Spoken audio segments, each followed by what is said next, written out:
Olá pessoal e bem-vindos a outro vídeo. Este aqui será sobre o modelo biopsicossocial, novos conceitos do tratamento fisioterapêutico.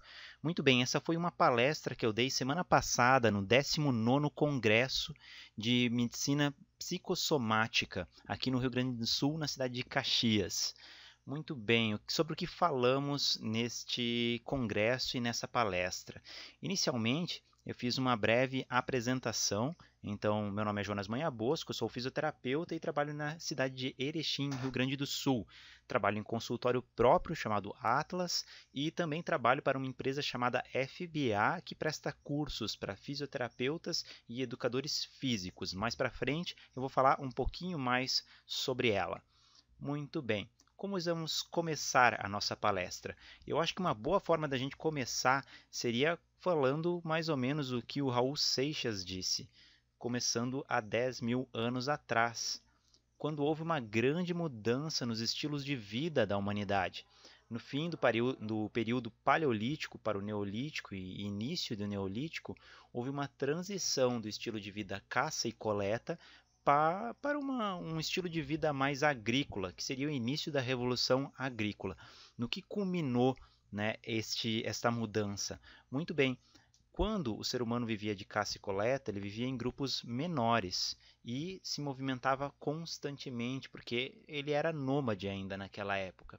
A partir do momento em que houve a Revolução Agrícola, o ser humano começou a se concentrar mais nas beiradas de rios e usar da plantação para se manter, o que ele deixa de ser nômade e começa a viver em grupos maiores devido a essa capacidade de plantar o próprio alimento. Muito bem, um bom início, e aí com esse aglomerado maior de pessoas começam a surgir as primeiras cidades. E aqui a gente tem uma pintura da Mesopotâmia, né?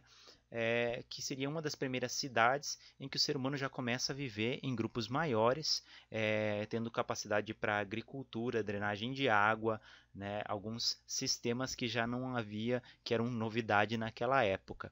Muito bem, mas quanto à parte da medicina, a gente já via algumas coisas na Grécia Antiga, Egito Antigo, né, e Índia.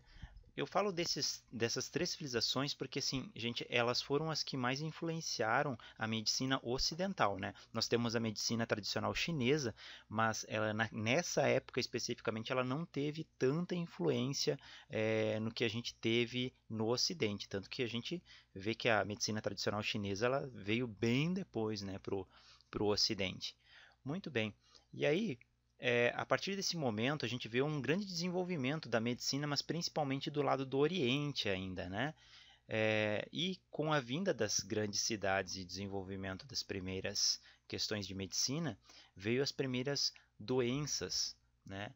Qual que era o problema maior das cidades? Bom, com um aglomerado maior de pessoas, veio a questão sanitária, que era muito fraca na época, né? Um aglomerado grande de pessoas produzia um aglomerado grande de lixos que viria a acumular muitas pragas. E uma dessas pragas, por exemplo, era o rato, que na verdade não necessariamente naquela época trouxe a peste negra, mas sim a pulga do rato é que trouxe ela. E aí houve uma grande praga nas cidades e uma grande parte das pessoas que moravam nelas acabaram morrendo exatamente pela falta ainda de ciência da época em identificar esses fatores perigosos dentro de grandes grupos, né? Mas dentro dessa época houve uma leve regressão da questão da medicina, porque começou a Idade das Trevas, né, que seria a Idade Média, e qualquer forma, às vezes, de tentativa de produção de conhecimento era encarada como bruxaria, e a maior parte das doenças eram consideradas castigos divinos. Então, a medicina deu uma regredida nessa época e somente voltou a crescer a partir da ascensão no Iluminismo, com o surgimento dos primeiros cientistas e com a tentativa de criação e sucesso, né, do método científico. E um desses cientistas que a gente pode mencionar seria Andreas Vesalius, tá? Que é considerado o pai da anatomia moderna. Um pouquinho antes, a gente sabe que já tinha o Leonardo da Vinci, que já estudava cadáveres, mas esse é considerado realmente quem trouxe a questão da anatomia com mais especificidade, né? E aí, com base nessas questões da medicina se desenvolvendo no lado ocidental também, surgiram as primeiras universidades, hospitais e farmácias, né? Começando então a surgir a medicina que a gente conhece hoje em dia. E surgindo também o modelo biomédico. Muito bem, o que seria o modelo biomédico? Bom, é o modelo mais conhecido e mais antigo da medicina que leva em conta o foco estrutural. Por exemplo, tratamento de fraturas, de infecções, de hemorragias, que era o que mais matava naquela época. E não que o modelo estivesse errado, mas para a época era o que era mais necessário, visto até porque era uma época com muitas guerras, então era necessário desenvolver esse tipo de modelo.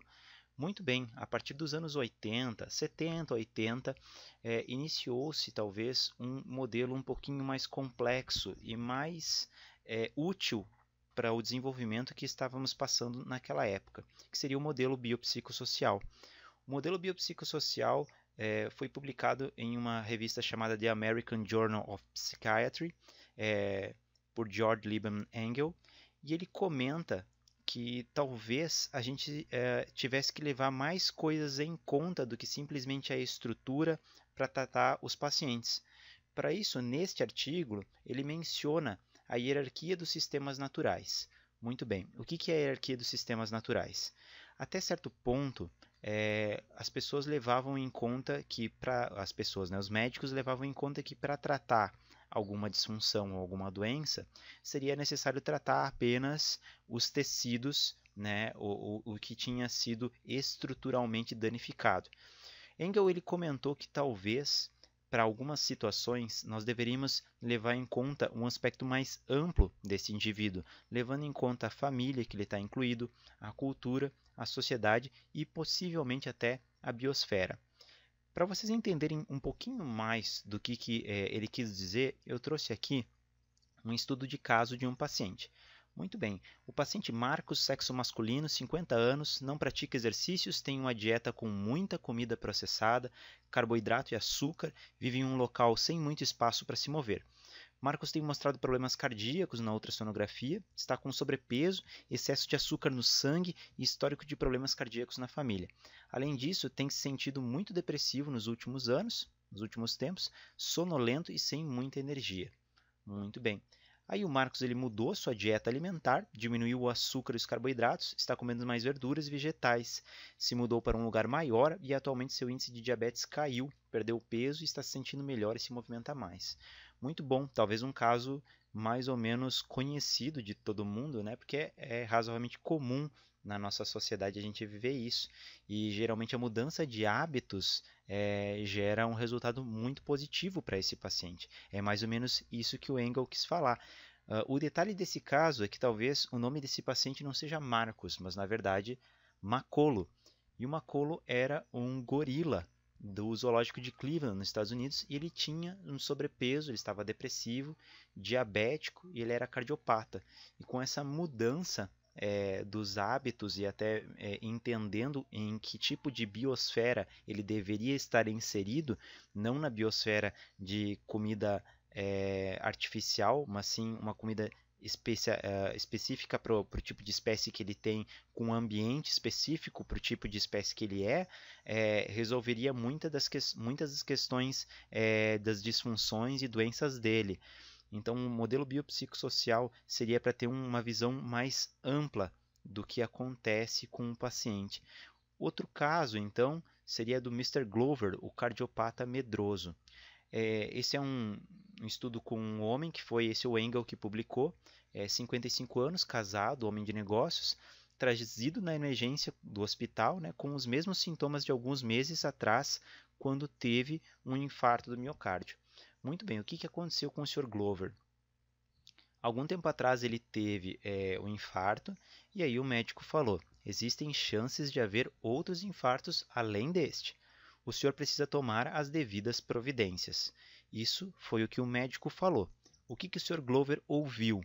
Ele ouviu preciso resolver tudo antes de morrer. Então, o médico falou uma coisa, ele entendeu outra. E aí, o que ele tentou fazer? Ele tentou trabalhar em excesso, ficou com insônia, enfrentou muito estresse, exatamente pelo tipo de orientação que ele entendeu que o médico deu. E isso acabou levando ele a uma crise de estresse, levando até os mesmos sintomas do infarto que ele teve anteriormente. Então, como a gente aborda o nosso paciente, talvez tenha um papel muito grande em como ele vai tratar essa disfunção e como ele vai pegar a responsabilidade em cima dessa disfunção. E hoje em dia a gente vê isso talvez com mais intensidade no modelo biopsicossocial nos casos de dor. Até porque, em um artigo de 2018, ele propôs uma mudança sobre a definição de dor, que seria uma experiência somática mutuamente reconhecível que reflete a apreensão de uma pessoa de ameaça à sua integridade física ou existencial, ou seja, não necessariamente uma lesão. A pessoa pode sentir dor sem ter uma lesão. Né? Qualquer coisa que ameace a sua integridade física ou emocional ou existencial pode provocar dor. E um dos fatos que a gente vê isso com mais intensidade hoje em dia seria a questão da dor lombar. Né? A dor lombar é um sintoma muito comum e a maioria das pessoas com novos episódios de lombalgia se recupera rapidamente. 80% das pessoas vão ter algum episódio de dor lombar e geralmente se recuperam com facilidade. Por outro lado, a lombalgia crônica é a principal causa mundial de anos perdidos por incapacidade. E a maioria das lombalgias não está relacionada a anormalidades espinhais específicas identificáveis. O que essa última frase especificamente quer dizer? Né? Aqui eu vou colocar aqui, o efeito da crença na dor lombar. Estudos indicam que em menos de 5% dos casos os exames de imagem indicam algo importante. História clínica e sintomas são mais importantes. A análise do paciente é muito importante e muitas vezes os estudos radiográficos vão acabar mostrando coisas que simplesmente não provocam ou não têm correlação com a dor. Então isso é muito importante a gente saber, porque muitas vezes vai acontecer que nem aconteceu com o Sr. Glover. O paciente vai ter contato com o laudo do exame, vai ler aquilo e vai achar que é outra coisa, ele vai entender uma outra coisa. E aí é muito importante que o clínico ou o fisioterapeuta, quem for que estiver atendendo esse paciente, saiba como orientar ele. Isso é fundamental. Raramente os achados de imagem estão relacionados com o quadro de dor crônica, entretanto podem causar medo, aflição, ansiedade, estresse e inatividade. Gravem essas palavras: medo, aflição, ansiedade, estresse e inatividade vão ser extremamente importantes a partir de agora. Então, qual que é a grande questão da dor crônica? A dor lombar crônica, que seria uma dor persistente acima de 6 meses, é um problema que supera os índices de diabetes, problemas de coração e câncer juntos. Os 3 maiores assassinos do mundo juntos não superam os índices de dor lombar.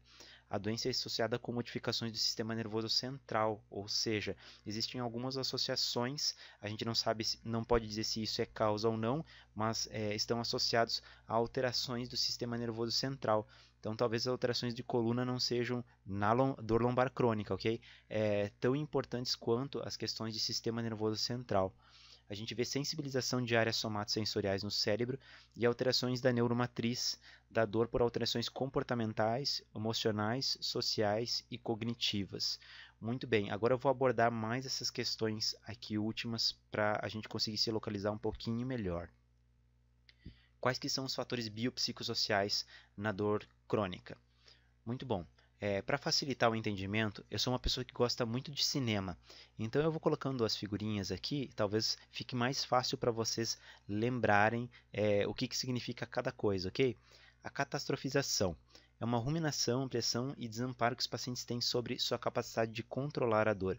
Esse burrinho, ele é aquele burrinho do ursinho Pooh, e ele é um cara sempre negativista, né? Ele sempre tem um olhar muito ruim sobre as coisas.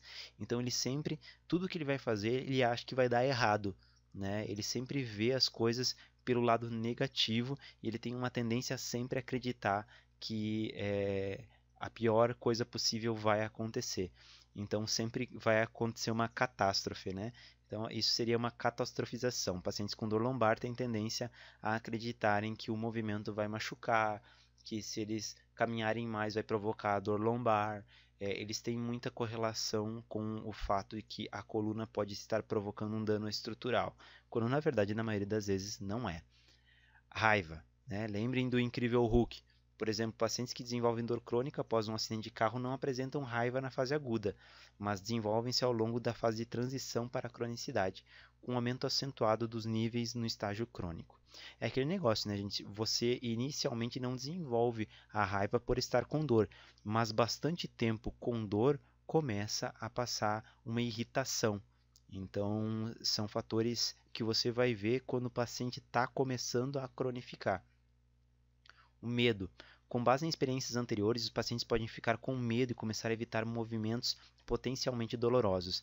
É aquela questão que a primeira vez que o paciente teve a crise foi durante uma flexão da lombar. E aí, a partir daquele momento, ele acredita que foi a flexão que causou o episódio de dor crônica, quando na verdade ele só está com medo de realizar o movimento e não existe nada de errado no movimento de flexão, né? Ansiedade. O estado de ansiedade relacionado a um evento ou outros níveis de ansiedade são fatores importantes na dor crônica. É muito comum nós vermos ansiedade do paciente quanto a buscar a solução do problema, a quando que ele vai parar de sentir dor. Então, quadros de ansiedade são muito visíveis nos pacientes com dor crônica.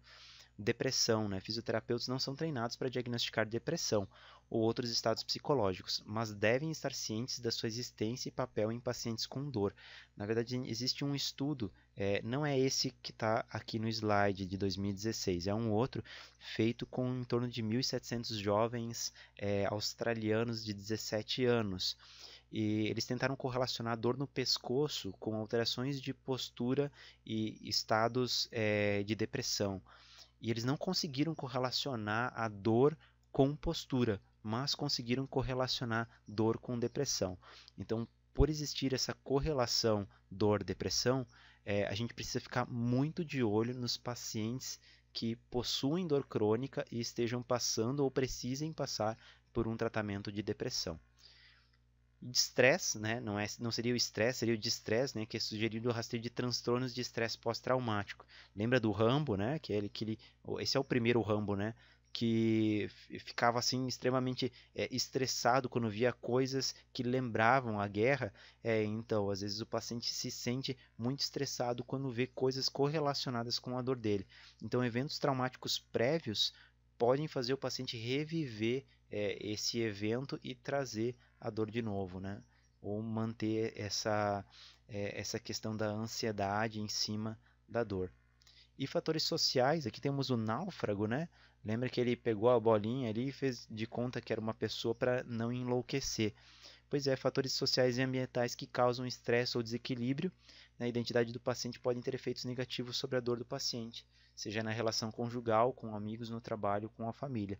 Aquela pessoa que sente dor por muito tempo acaba se excluindo da convivência com a sociedade, com os amigos, com a família, e isso não ajuda no quadro dela.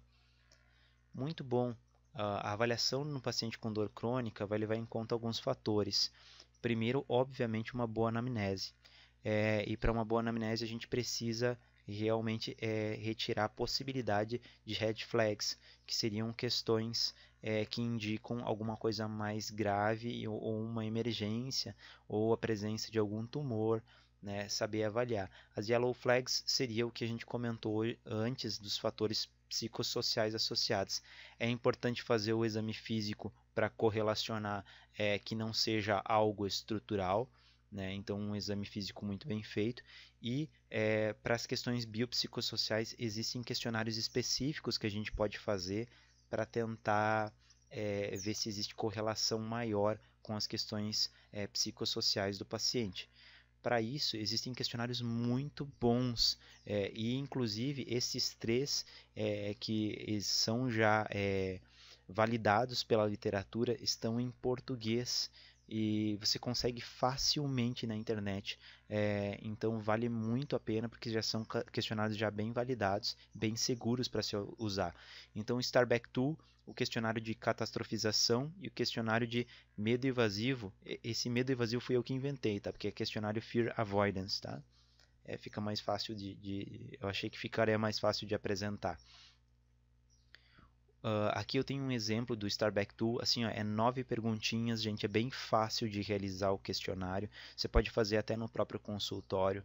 O questionário de catastrofização também são 13 perguntas, então um pouquinho maior, mas nada que o paciente não consiga realizar em uma consulta, ou até mesmo se ele quiser levar para casa na primeira consulta, também pode ser.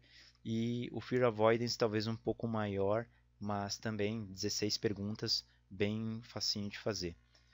E aqui algumas considerações finais, né? A importância de aliar os 3 fatores na avaliação do paciente, né? O bio, o psico e o social.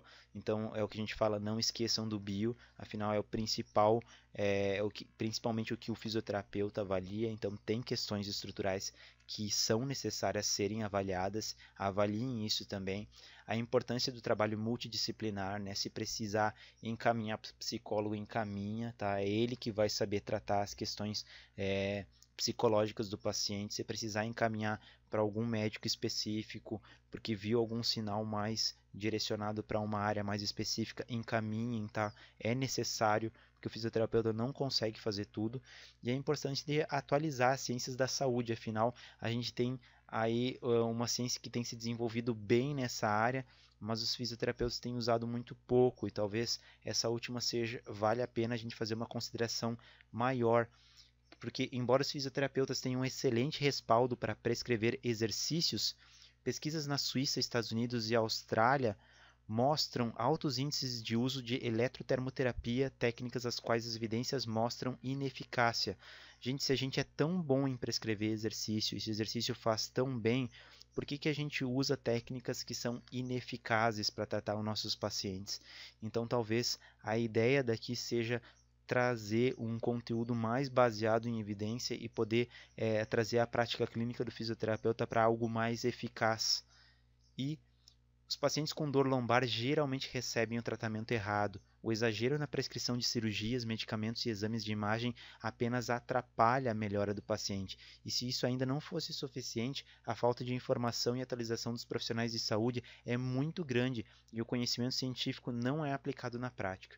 Ou seja, a gente tem um ótimo respaldo para trabalhar com exercício, um ótimo respaldo para trabalhar com movimento. A ciência está do nosso lado, mas a gente não usa disso na prática e isso é extremamente importante. Além do exagero de cirurgias que é feito com esse público que na maior parte das vezes não precisa.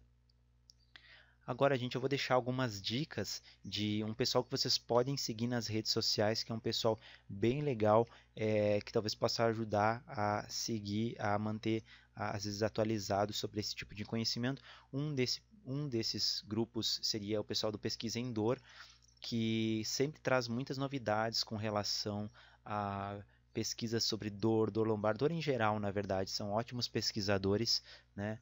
Vocês acham eles, tem site na internet, tem Facebook, é só procurar, é um pessoal bem gente fina. Tem a FBA, que é a empresa que eu trabalho. A gente trabalha com funcionalidade, biologia evolutiva e antropologia.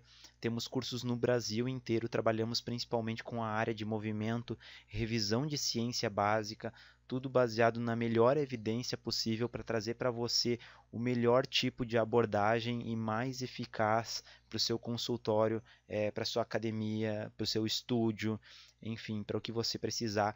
Então acessa aí cursofba.com para você ficar sabendo mais sobre nossas turmas. Procura a gente no Facebook, estamos no Instagram também. Agora com mais intensidade no Instagram, tem postagem todos os dias, e no YouTube tem vídeo novo toda segunda-feira, então tem muita coisa boa, é só procurar. E tem o meu amigo aqui, o Bruno Montoro, que trabalha especificamente com coluna, o cara também que está trazendo um curso aí de coluna muito bom. E eu gostaria de agradecer o convite do professor Murilo de Marco, professor do Método Busquet, que oportunizou essa minha ida até Caxias para falar um pouquinho sobre o modelo biopsicossocial. Procura o cara também nas redes sociais, que o cara é bom mesmo, né? Então aqui eu vou deixar umas breves referências que eu usei para fazer essa palestra. Se você pode pausar e dar uma olhada nelas. E é isso aí, minha gente, tá? Muito obrigado por acompanharem até aqui e a gente se fala no próximo vídeo, tá? Valeu, um abraço.